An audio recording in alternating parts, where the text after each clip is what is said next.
Starting now. And go. So, You're on. Gabe, how are you doing today? I'm good. We're back with more interviews. Sweet.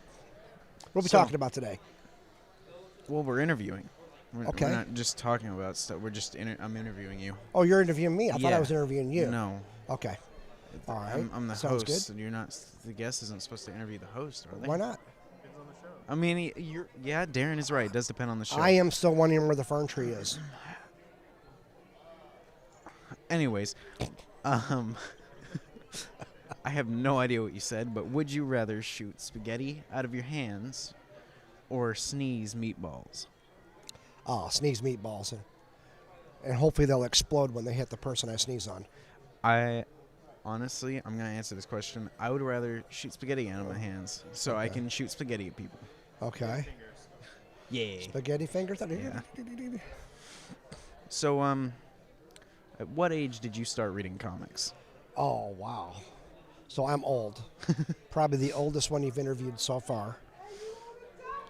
Yeah, I believe so. I would say 1971, 72. What age is that?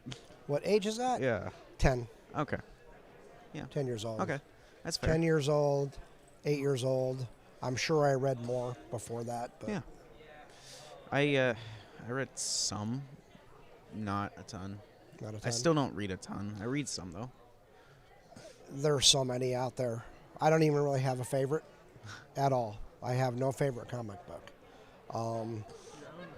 My own, I don't have a favorite. I don't favorite things. I don't have a favorite artist, which is weird. I've got items from Lucio Perillo. I've got a lot of stuff from Tone Rodriguez. I've got stuff from Mantina. I don't have any Jack Kirby. I don't have any Stan Lee. But I'm just one of those guys that just like art, original art. So, how about you? I do like original art, yeah. It's costly. So It's a bit expensive for me, but tell me about it. I know my wallet's getting thinner every day. So, what age did you know you were going to start or when did you know you were going to start a comic book company? 3 years ago. So, 2017. Okay. I got hooked up with a guy I thought was a friend of mine, and we made some arrangements and started financing a book and got shafted. Mm-hmm. I'm allowed to say that, right? Shafted? Okay. I'm trying to be nice about that. A couple years ago, Tone Rodriguez was introduced to me. We hit it off pretty good friends. We took a trip to Vancouver, Canada, and started talking about doing a book. And he asked me what I really wanted to do, and I was telling him how hard it was to get an artist to do a whole entire book by themselves, and mentioned that Mustafa Musa talked me into maybe I should do an anthology. And so here we are. Book number 1 in the books. Book number 2 is launching, if everything goes right, in 10 days. Okay. So November 11th, if it works. Hey, get it when it comes out.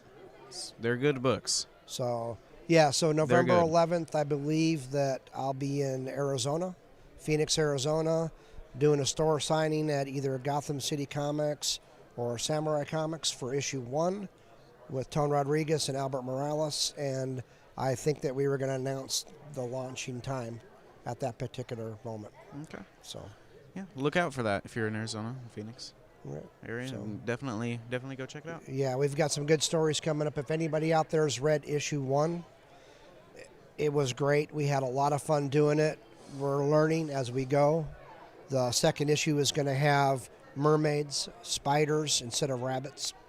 We've got a Wendigo story coming up, the actual urban legend Wendigo, not the Marvel Wendigo. We've got a story about Krampus, Mr. and Mrs. Claus, / Krampus, that we're really excited about by pretty cool. Peter Smith. So That's pretty cool. Uh-oh. Hello. If you could sit down and pick their brain, who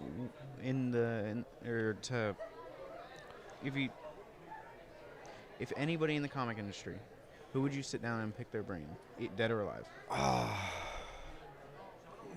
I'll probably say his last name wrong. Bernie Reinstein. Is that right? Did I say that right? Bernie Reinstein? I don't know who that is. Big horror guy. John Carpenter. Okay. Okay, how's that? Yeah. On the horror side. Who is that? Bernie Reinstein, if you look up his artwork, he is phenomenal. Phenomenal. So, you guys have to check him out. Okay. All right? I will. Man, he's got some artwork that's just way out there. Way out there. If you're like me and you don't know who that is, check him out. I told you I was the oldest guy on the table. I mean, over I don't here, know a lot so. of people, so Okay, I wasn't going to say Stan Lee. I'm not going to say yeah. Jack Kirby. I know that. You know, so I lean towards the horror side. Yeah. So Well, I mean, I believe that's- I'm saying his last name right, Bernie That's kind of Reinstein. what your whole business is, though. So horror. Yeah. Yes. Yeah. Last night we watched the movie Bug. 1975. I don't know that one either. It's about giant frickin' roaches that can start buildings and stuff on fire by farting. Okay. Okay. It's crazy, man. It's crazy. Yeah. So, go ahead. So, did you watch the last episode about horror? Which one? Or did you watch our last horror episode that came out last week? I have not yet. Okay. I do apologize. Yeah, you got to watch that. So- You definitely got to, because So. there's some twist at the end. Really? Yeah. Oh my God, twists. Like, kinda, yeah. Okay, good deal. You're gonna be mad. Good. Really? Yeah. Okay. I don't get mad. So. You might be mad. So. You'll probably be mad.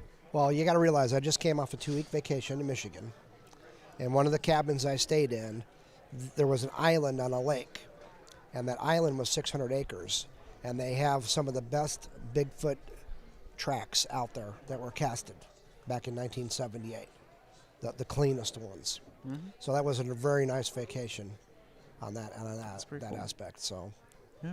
but So, co-creating OMG had to be a proud moment in your life. very. What would be another proud moment? Oh, wow. Maybe a grandchild. Probably top it all. Yeah. But my daughters aren't interested in having kids right now, so hopefully they will before I die. I don't know. So, but Tone Rodriguez and I are working on some solo stories, and we believe that our character is going to be a ruthless,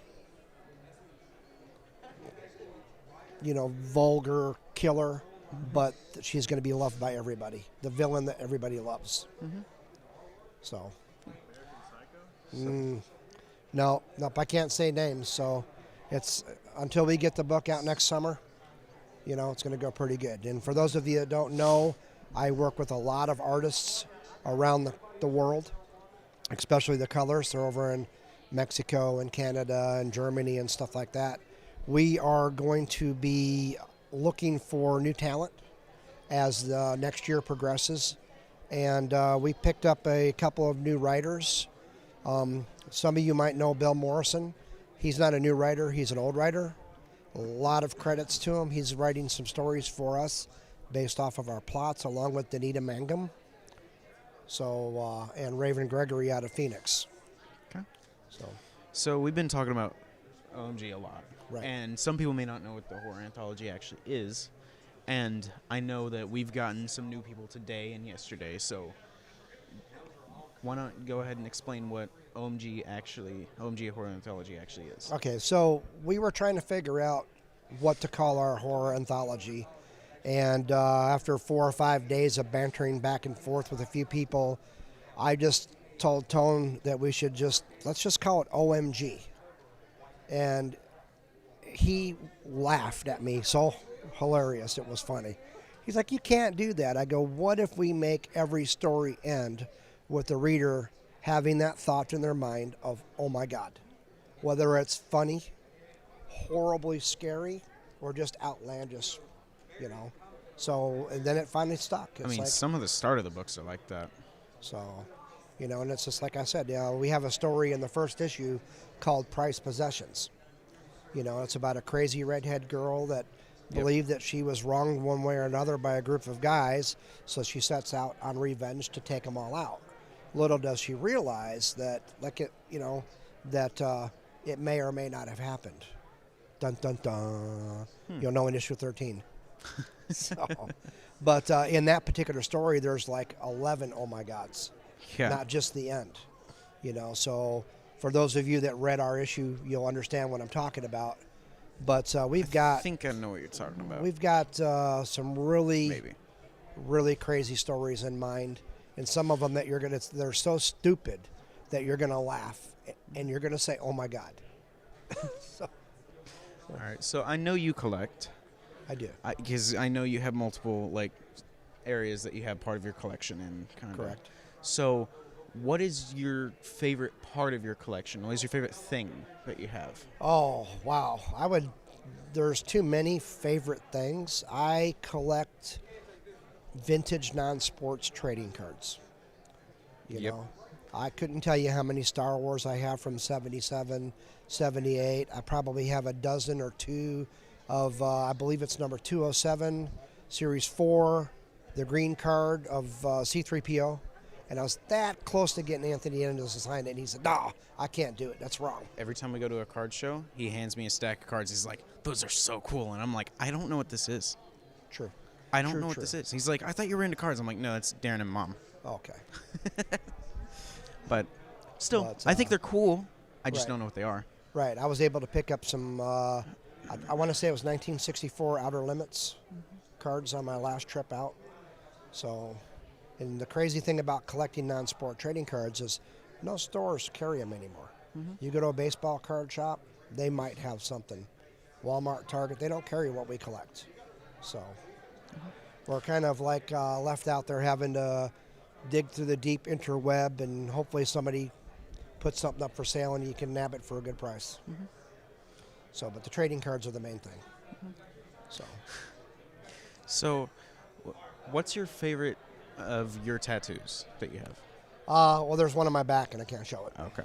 So I went to one of the shops that my daughter was working at. Needed a canvas for a show in Long Island. Was it Long Island? Out in California.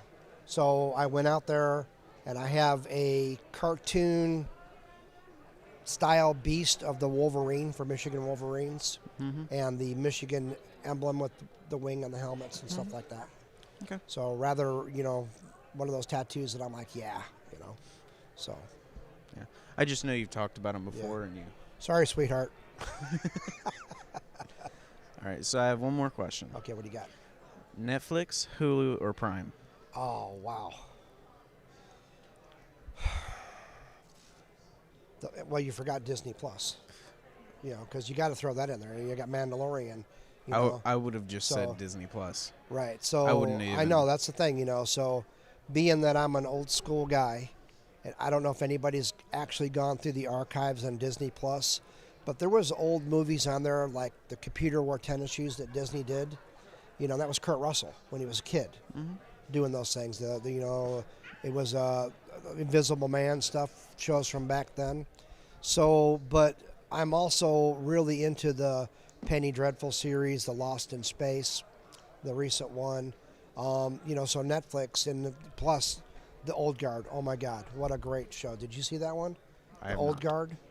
Okay, well it's a comic book. It's a comic book adaptation. All right. Okay, and Charlize Theron plays the main character. I don't know. And these people they're immortal. If you haven't watched it, I believe it's 2 hours and 20 minutes, and they did the first episode as a movie. Okay. And they're supposed to do a series out of that. And then I heard a rumor that Netflix is going to do Assassin's Creed. Never played the video game. I liked the movie, just didn't do enough for me. But I believe a series of Assassin's Creed would be awesome. I think the movie was I'm going to good have to say Netflix.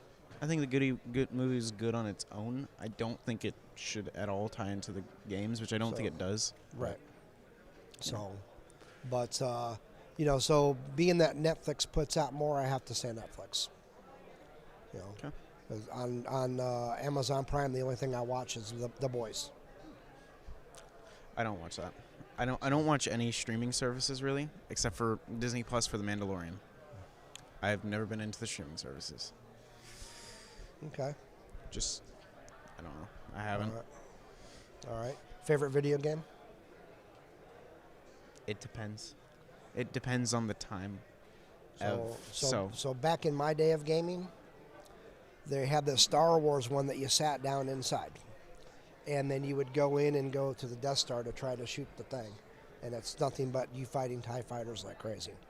And it moved. I have and I it have moved. the arcade machine of So, it. there Right. you go. I have. in my That's a room, great game. I think. From Don't you play from as the Luke? 70s, it was like 77. You play as Luke, right? Yeah. Yeah, and you like have to fly between towers at one point if you're on Yeah. the hardest difficulty. Yeah, I have that in my room. So that's cool. I play it whenever I'm talking to one of my friends Okay. instead of pacing. Okay. That and Defender. I don't play Defender. Okay. It's I don't play any new video games. I don't have an Xbox or anything like that. So yeah. no time.